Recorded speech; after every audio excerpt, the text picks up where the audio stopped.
Texas, welcome to the Texas HomeSchool Conventions Show. This show is live, so please comment during the show.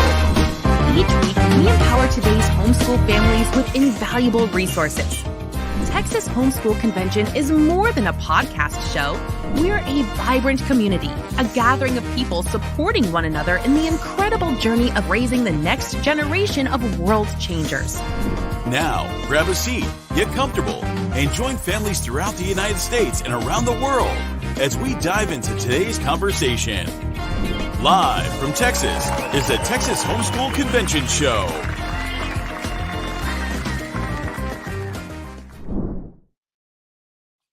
Hey guys, happy Friday. Happy Friday. Thank you. I don't know about you, but every time the music comes on, like if you could see me, I'm just like kind of vibing in the background, and then it's like a drum out, and then we're here. So thank you for joining me. I hope you had a great week. We ended last week's show talking with the director of events, Sarah Bush, and that was such a great conversation. If you weren't able to go see it, go back. It's her and I just kind of recapping our Houston event that we did and all that God did in person, and it was so good to meet so many of you. I had the honor of standing at the registration counter, helping get people checked in, and so many of you were like, I watch your show, and so thank you for being faithful. Thanks for coming and hanging out with us, because, you know, each week we do this to bring you guys resources or encouragement and really just continue to equip you to do the thing that God has called you to do, which is to raise up that next generation of world changers. So no matter the week you had, whether it was the best week of your life and you could have Instagrammed the whole thing, or whether you're kind of like me and everything was just this roller coaster of emotion, I'm glad you're here, taking some time, taking a deep breath in, and just coming to join in on this conversation. So all that being said, guys, I just want to say thank you again for coming to both of our events, one in Fort Worth, one in Houston. And so I hope you're getting plenty of rest from that. And we would love for you to write into us. We're getting ready to start booking speakers and vendors and all kinds of things for next year. So if you have ideas on who you want to hear speak or a vendor that you just absolutely love, email us at events@thsc.org. Myself or Amy would love to connect with you. And we want to build this event for you. If I'm building it, goodness gracious, all by myself, that would be quite the task. And so we want to hear from you, our audience, our friends. So events@thsc.org, and let us know who you're looking forward to coming to see in 2025. Now, I'm excited for today's episode. So we actually have the founders of Veritas Press, Marlon and Lori. And I was just doing a ton of research on them and the classical education model and all that they offer. And wow, I think you guys are going to be really blessed by this conversation. So before I bring my friends in, I would love for you to subscribe, like, share, all of the social media lingo that you know and love. Invite a friend, tag them, and let them know we're live. And without further ado, I'd love to bring my friends Marlon and Lori into the conversation. Hey, nice to be Hey, good morning, here. guys. How are y'all? There we go. It's a little wider now. We're great. Yeah, it's a bright, sunny day, warming up in Pennsylvania. Okay, Pennsylvania, very nice. Are you guys, now tell me about your summers there. Is it hot and humid? Just hot? What do you guys get in Pennsylvania? Humid. Well, we lived in Orlando. My Okay. wife's from Miami, and I went to school 1 year in Texas, in Houston. It is not humid. People here think it's humid, and we laugh at that. Yeah, it is not humid. I feel you 100%. I'm from Pensacola, so in Florida, it's like humid. My hair always was this big in the summer. You guys know how it is. Yeah. And so here in Texas, they're like, it's so humid. I'm like, okay, it's not that bad. That's right. Yeah. I love that. Well, guys, I would love for you to introduce yourselves to our audience. Tell us about you. With every married couple, we have to hear the love story too. So how you guys met, all of those good things. But I'd love for you to tell our audience about yourself. Well, I had a flat tire alongside the road, and my wife pulled over. No, I'm That kidding. is not true. You tell us how. No, Tell them you how tell. we met. No, come on. So we, when Marlon was right out of college, he was pursuing golf at that point, thinking he was going to play the tour, and was in Miami working for the Fellowship of Christian Athletes. I'm from Miami, and I was home on a college break and for the summer, and his secretary was my mom's best friend at FCA, and she introduced us, and We went to dinner one night, and I think we've seen each other every day since. So that was a very, very, very long time ago. We will be married 43 years this year. Wow. So Yeah, in August, Congratulations. 43rd anniversary. yeah. That I wouldn't change anything that she said. And it was a pretty quick courtship by some standards. I think we were engaged. Our first date was to go to church together. So, and we had dinner with her parents. So this was really tied into all kinds of connections there. But I think we dated 6 months before we were engaged, and then married another 6 months later. Yeah. And then we lived in that. And it was in Orlando that we got exposed to the idea of classical Christian education. And that really set us on a path of doing things that we never envisioned doing. This was not, I come from an education background, but Marlon does not. I actually think one of the reasons Veritas Press has done so well, if you look at many companies that are in our space, you either have all educators or all business people, right? And so, we had both, and it really made a difference, because I would have some great idea and he would say, that's great, but like it financially won't work. Or he would have some idea and I'd say, okay, that's great, but where's the where's this? How's that going to fit into the pedagogy? Right. And so we just had a very, and then we both, from day one, this was for the Lord. Like, it's what you said about your convention. This was for the Lord. This was not, when we were doing this, we weren't building a business.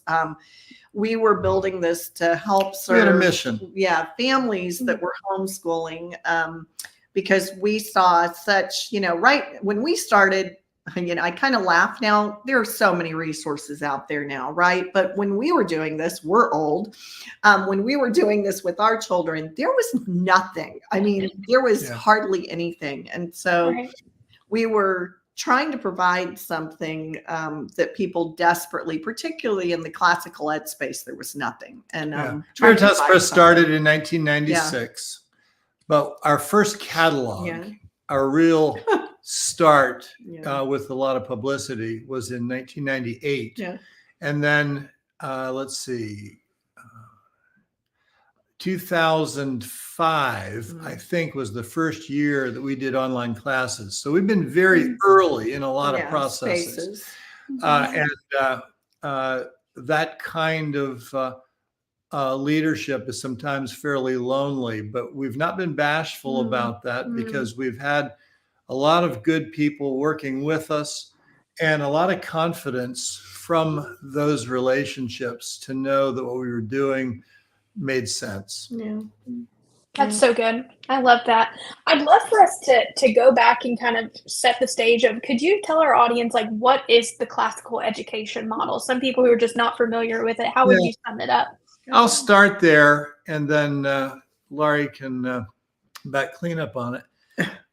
There are a lot. Classical Christian education was repopularized or popularized, depending on how you define it, with the writing and release of the book "Recovering the Lost Tools of Learning" by a pastor in Northern Idaho, Douglas Wilson.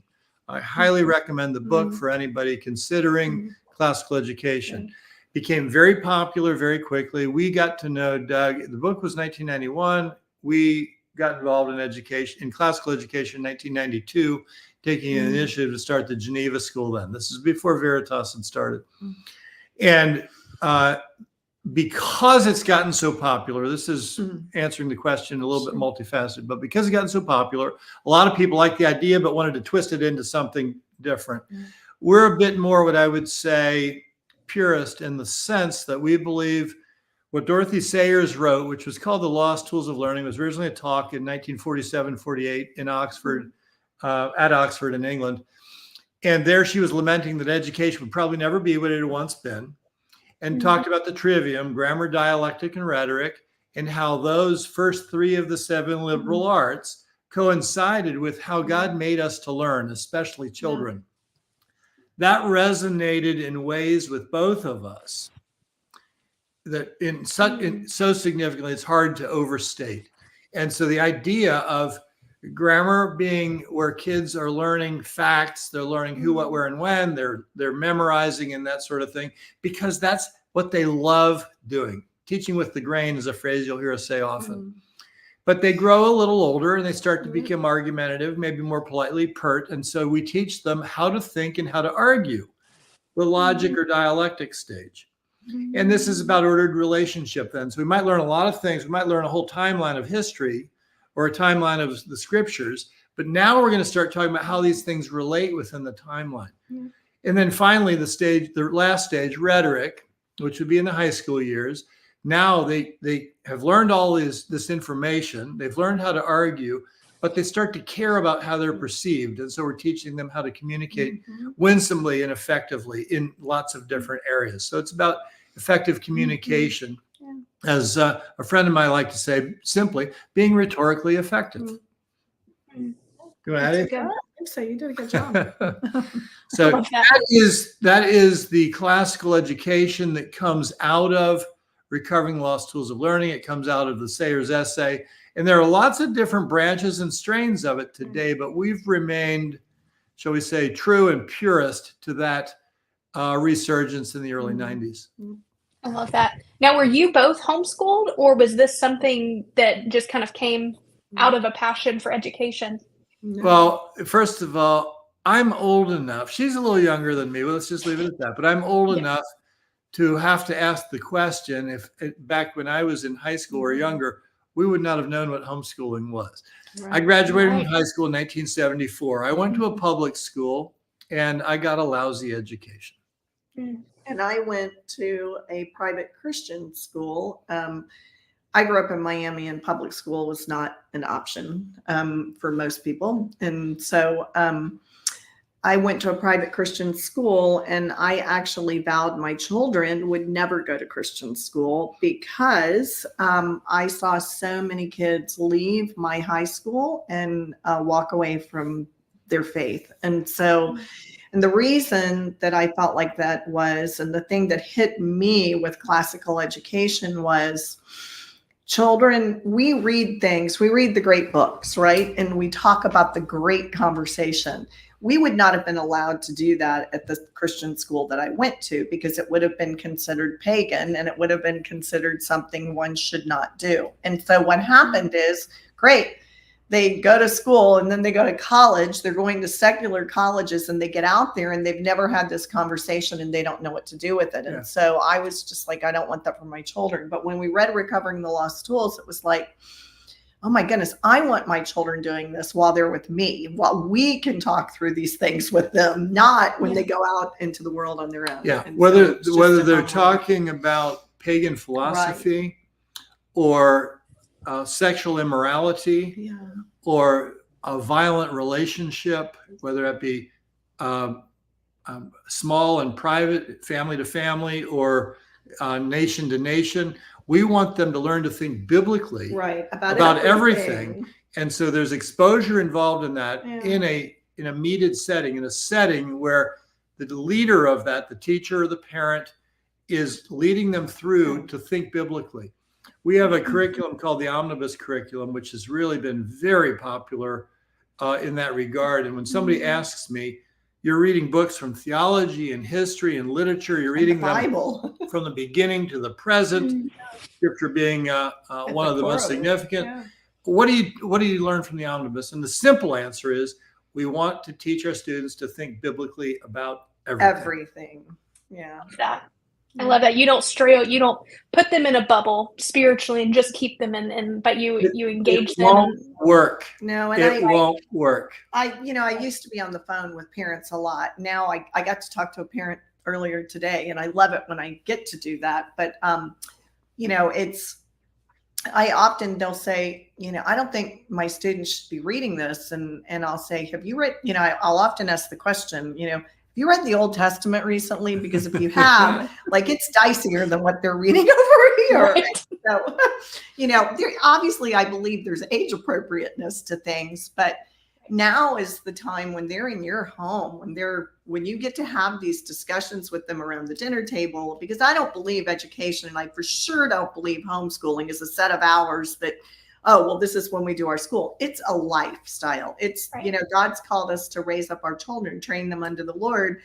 And it's not, there's these 6 hours a day that we do this. No, it's how we live. And so we're in conversation with our kids at all times. That's so good. So talk to me about the classical education model. So most parents, especially the millennial generation coming into homeschooling, probably didn't experience this type of education, but we're finding more and more people are interested in it. Yeah. How is Veritas Press the type of curriculum that someone could get that has no idea what the classical education model is and learn along with their child to be able to like empower them? Absolutely. I'll just jump in and say, let's go, Lori, do it. that's the most common thing I hear is I'm learning with my child. Prior to getting on with you, I was interviewing a teacher, and the teacher said just that. She came to apply to us because she was overhearing what her daughter was learning. And I didn't know where you were going with the question. I want to add something to it that may take us a little different direction. It may supplement. One of the things that happens when, as parents get familiar with what we do, is they see that we expect that students will take Latin in grammar school. Yeah. And all of a sudden, they're starting to think, well, Latin's not spoken. Right. Why don't we spend the time learning something more practical like Spanish? Right. And the answer is we don't learn Latin for the same reason we learn a modern foreign language. Latin is, as far as we're concerned, different classical educators have different perspectives, but ours is this. Latin is a tool of leverage for mastering English. Right.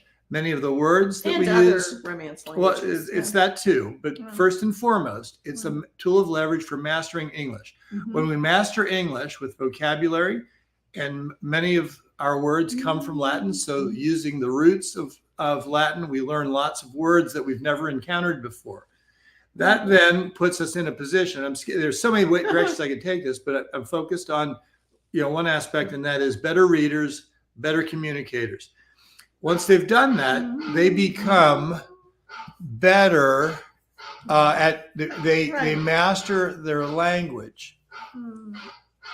And with doing that, they can read more sophisticated works. They can do more sophisticated writing. And so about the 4th grade time frame is when we really see a difference between a non-classically educated kid and a classically educated kid, and that difference keeps growing. And so their ability to, and so if a parent just jumped in and looked at the 8th grade curriculum and they see the things that students are reading, or 7th grade where they're reading Herodotus and Thucydides and the Odyssey, they say, my kid can't read that. The reason that kids can read it is because of what they've come up in. There are other things that we could say, but that's probably one of the most visible points of distinction from classical education to anything else. And I would say a distinctive thing about Veritas, homeschooling is so different today than it was when our children, were growing up. Like there weren't the resources. So it's a rare family where you can teach everything to your child. I'm not saying you can't do it, but teach it well. So one of my children was a math genius. His dad's a math genius, right? And so literally by the time he was in 6th grade, I literally couldn't keep up with the way he thought. I'm a humanities person and I love little people. And so, yes, he could have taught him calculus, but I mean, he had finished linear algebra with differential equations before he even left high school, right? So, okay, we're a kid that's very advanced. And the thing that Veritas has tried to do is make our curriculum so it meets everybody's needs. So we have 3 ways. You can teach it yourself. There's self-paced programs, or you can have courses or live classes. So we call it the 3 ways. You can be full-time in live courses if you want to be, because we still believe parents, like even if your child's in live courses, you're the parent, like you're homeschooling your children. And so we believe we're helping you. We're not doing it instead of you. And so, but we offer all different ways. So when somebody looks at our curriculum and may be overwhelmed, you don't have to look at it and go, oh my goodness, I've got to figure this all out. You can figure out part of it or all of it, and it doesn't matter. And so we've really tried to meet everybody's needs in the sense of how we offer things. That's so good. So I know in Texas, we're withdrawing tens of thousands of kids from public school a year, if not quarterly at this point.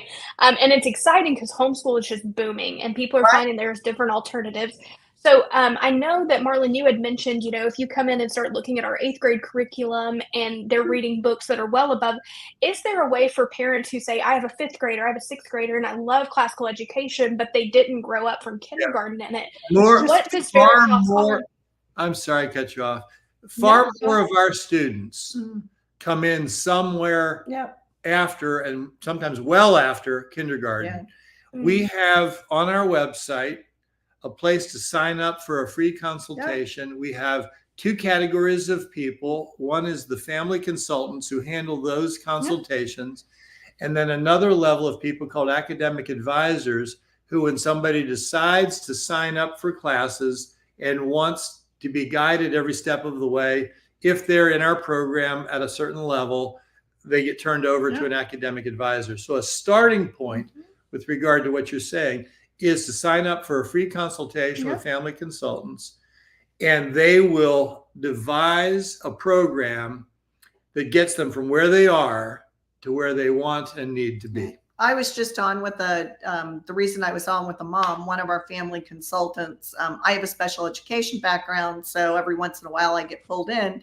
We had a 10th grader that was being pulled out of public school. Parents just decided to do this, and we were trying to onboard them, right? So what does that mean when they've had none of this? And we do it successfully all the time. I mean, almost every day we have a new one that we're working with. Yeah, I mean, we work with, and so yes, it's work, but it's very, very, very doable. So I love that. So how early can you start? Because our audience we have 2 main audiences who watch the show, those who are just coming out of public school, and that's who we just talked about, and then those who are in the preschool years and are excited to get on board with homeschooling. How early can you start a classical education model? If I had children that were 3 or 4 years old, I would be looking at our phonics app. Exactly. Wouldn't use the hard goods, but I'd be looking at our phonics app as a way of getting them started in reading. Right. Mastering reading as early as is practical is the best thing you can do for a preschooler. Agreed? Yeah, agreed. I would also say we have people pressuring us all the time for preschool curriculum. And I say what Marlon said about phonics, but I am a real firm believer. And most of our children were reading before they were, they were 4 or below. And so I think reading's great, but I'm also a really, really firm believer that children need to play. And so having a lot of structure when they're little, I always tell moms, give it a rest. Bring it. I mean, one of my daughter-in-laws, Lexi, who's married to my son, Travis, they homeschool their children. And, she is just amazing. And I remember walking into her kitchen one day, and she's an incredible cook. And, she's here teaching numbers to the 2-year-old, and she's having them count the measuring spoons, tell mommy and this. And I'm like, okay, I am all for that kind of education. What I'm not for is sitting your 2-year-old down to do worksheets, right? Because they have all the time in their life to do this. And I've just seen a lot in, particularly as we've had kids in daycare. I don't mean we've had kids in daycare, but we have observing them. What I'm seeing is children that are in very structured environments, their imagination is not there. It's those very early years where imagination is formed. And you get that by I just watched my grandchildren a few days ago. I went out, we have these very, very large, what are those trees on the side? They're like Christmas trees. What are they? The big things they climb. Well, anyway. The pine trees? The pine trees. Thank you. And they were under the pine trees, and they had created this entire make-believe world under the pine trees. That's what they need to be doing, right? So I'm a firm believer in that. But fostering imagination. Doing the phonics app is great, and read to your children. You cannot read to your children enough. One of my greatest regrets as a father is not having read more to my children. I read lots to our children, but he did not. So but he's read lots to our grandchildren. That's so good. Making up for it. I love that. Yes. So we've only got about 2 more minutes or so. It goes by super quick. I would love for you guys to talk to our audience about why Veritas Press and what sets you guys apart from other options. Because like you said, 20 years ago, none of this existed or it was very minimal. But today there's so many options that in fact it can be almost overwhelming. This time I've really done this publicly, but I'm going to do it here on your show. Let's go. I believe Veritas Press, is ideally situated to do something never before possible. We believe that classical Christian education, the pedagogy that we follow, is the best educational format in a K-12 world, and we follow it religiously. We also believe that we're ideally gifted between us and with many others in our organization. We have great to create people. best-in-class curriculum, and we've had a lot of awards to demonstrate that. But neither of those are the most important part of education. The most important part of education, and if you simply think about your own experience, you don't remember the pedagogy you were educated with, probably. You don't remember the curriculum that you used, but you remember the greatest teachers. And in our online school, we have no limit to where we hire teachers from. We've got them from all over the world, and we have a world-class collection of teachers that make a huge difference. But what we don't have in our online school is the extracurriculars that really connect things. Sports were very important to both of us growing up. She was a runner, I was a golfer, basketball player, and a little bit of other baseball at some point. And so the idea of in communities, as we have density in our online school in Houston or Dallas or Austin, where we have enough students to have a robust collection of extracurriculars locally while they're on the online school, having international students and the best teacher collection I think it's ever been assembled. We're the best of all worlds, and it's never been possible before. That gets me up in the morning, and that's what we're striving for. We've got more than 10,000 students taking classes now, and it's very conceivable that with that getting some momentum, we would be over 100,000, still with a small field at a local level. Yeah. Wow, I love that. Lori, did you want to add anything to that? I don't think so. I mean, I think you said that pretty well. I shouldn't say that. I'll say one thing. I think what we do is look at each family as an individual, right? And so I think if you were to talk to any of our parents, what they would say is we don't have a cookie cutter approach. It's about your family and your child. And we believe that mom and dad will give you advice, but at the end of the day, mom and dad are the ones that know best about their child because they care about their child more than anybody else does. And so we really try to see each child as an individual and let them grow in the way and nurture that in the way God would have them to grow. So very good. Yeah. I love that. Well, guys, thank you so much for this. I think there's so many good nuggets.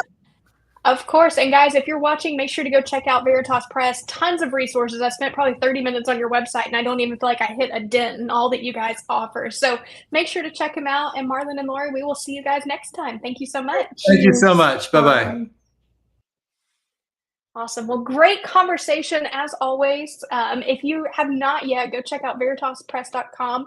They have so many resources, and I know a lot of you relate that we're in that stage of the 2, 3s, and 4s. And so be encouraged to let your kids go play, get dirty, let them climb the pine trees, as Lori says.